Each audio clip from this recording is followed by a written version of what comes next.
Trong đấu la đại lục, sau khi Đường Tam trở về Hạo Thiên Tông, những diễn biến gần đây đã trở nên hết sức nóng bỏng rồi đúng không các bạn?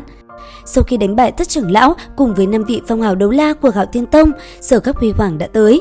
Khi Đường Tam giơ cao Hạo Thiên lệnh trong tay, tất cả các vị trưởng lão cùng đệ tử Hạo Thiên Tông đều quỳ rạp xuống. Lúc này, Đường Tam thật giống như một vị thần hàng lâm, khiến tất cả đều phải thán phục. Không những vậy, sau đó khi nhận lại 2 khối hồn cốt từ tông môn, Đường Tam còn giúp cha mình hồi phục lại một tay một chân, qua đó giúp việc Hạo Thiên đấu la thiên kiêu một đời quay trở lại. Và cũng nhờ có những trận chiến căng thẳng cùng với việc toàn lực phụ giúp cha mình hồi phục, Đường Tam nhờ có kinh nghiệm cùng hồn lực tích lũy trong cơ thể. Sau khi trở về Gia Lăng Quan, chỉ sau một tiếng hét dài, hắn đã vượt qua cực hạn và đột phá 93 cấp. Không chỉ vậy, trong lúc quay về này, Đường Tam với khải thần tam xoa kích, hắn đã chứng minh thực lực của mình khi nhẹ nhàng hóa giải đi gai đòn công kích của kiếm đấu la Trần Tâm 97 cấp. Cuối cùng, ngày trở về, Đường Tam đã nhận được sự chào đón nồng nhiệt của Hoàng đế cùng với đại quân Thiên Đấu Đế Quốc. Lúc này, sau khi bàn bạc chiến thuật, Đường Tam đã quyết định mình cùng đồng đội tạm thời giữ ở phía sau đại quân để bảo vệ kho lương. Điều này cũng bởi vì đây là một vị trí vô cùng trọng yếu. Nếu như để đại quân của Võ Hồn Đế Quốc tập kích, với nguồn lương thực bị tập kích, hẳn cuộc chiến này sẽ hoàn toàn thất bại. Và quả thật, đúng như Đường Tam dự tính, khi cuộc chiến chuẩn bị bắt đầu, ngay trong đêm, Bỉ Bí Đông đã phái một đội quân tinh nhuệ đi tới tập kích kho lương của đại quân Thiên Đấu Đế Quốc. Thế nhưng đáng tiếc, hành động này của bọn họ đã bị hơn 100 hồn sư trinh thám của Mẫn Đường phát hiện. Rất nhanh, Đường Tam đã sắp xếp mọi người chia nhau ra thành nhiều nhóm, ẩn nấp trong những vị trí hiểm trở, chỉ chờ đội quân tinh nhuệ của Võ Hồn Đế Quốc tới, một hơi sẽ được quét sạch.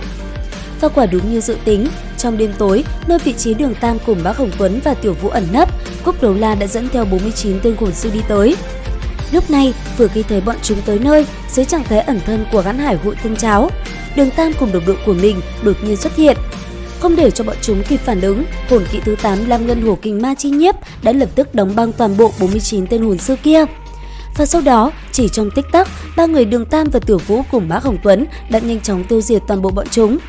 Lúc này, chỉ còn lại Cúc Đấu La, mắt thấy toàn bộ đám hồn sư kia bị quét sạch chỉ trong tích tắc, hắn ta ngay lập tức quay đầu bỏ chạy. Thế nhưng, bỏ chạy đâu có dễ vậy chứ? Ngay khi Cúc Đấu La định thoát thân, Bác Hồng Tuấn đã ngay lập tức sử dụng ra Phượng Hoàng Bạo Liệt Kích ngăn cản hắn lại. Lúc này, trong tình cảnh bị bao vây, Cúc Đấu La khiếp sợ, trên miệng cũng không ngừng gào thét. Tuy vậy, hắn ta thân là một phong hào đấu la, chỉ trong thoáng chốc đã tỉnh táo lại và lập tức phát động ra Vũ Hồn Chân Thân. Nương theo đó, một đóa hoa cúc chợt nở rộ trong không trung, sau đó phóng thẳng tới Bác Hồng Tuấn mà đánh. Lúc này, trong khoảnh khắc đóa kỷ nhung thông thiên cúc kia sắp phóng đến, cầm tam xoa kích, Đường Tam lao thẳng về tới liền chặn lại đòn công kích của Cúc Đấu La. Trong khoảnh khắc này đây, khi cơ thể đập mạnh vào tam xoa kích, Cúc Đấu La bật ngược lại, trên miệng cũng không ngừng rỉ máu. Lúc này, đối mặt với Đường Tam, Cúc Đấu La không còn tin vào mắt mình nữa. Giờ khắc này đây, hắn chỉ biết cầu xin Đường Tam tha mạng. Thế nhưng đáng tiếc, đáp lại Cúc Đấu La, Đường Tam vẫn mặc kệ sự van xin của hắn.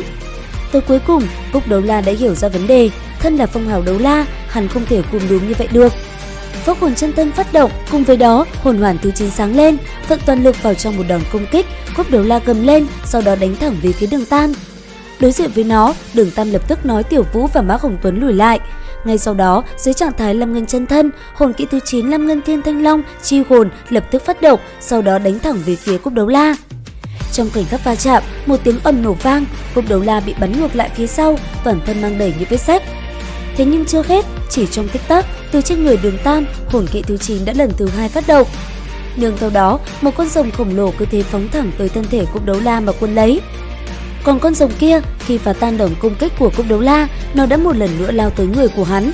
Trong không trung, một tiếng nổ âm vang, thân thể Cúc Đấu La cứ thế hòa vào cát bụi.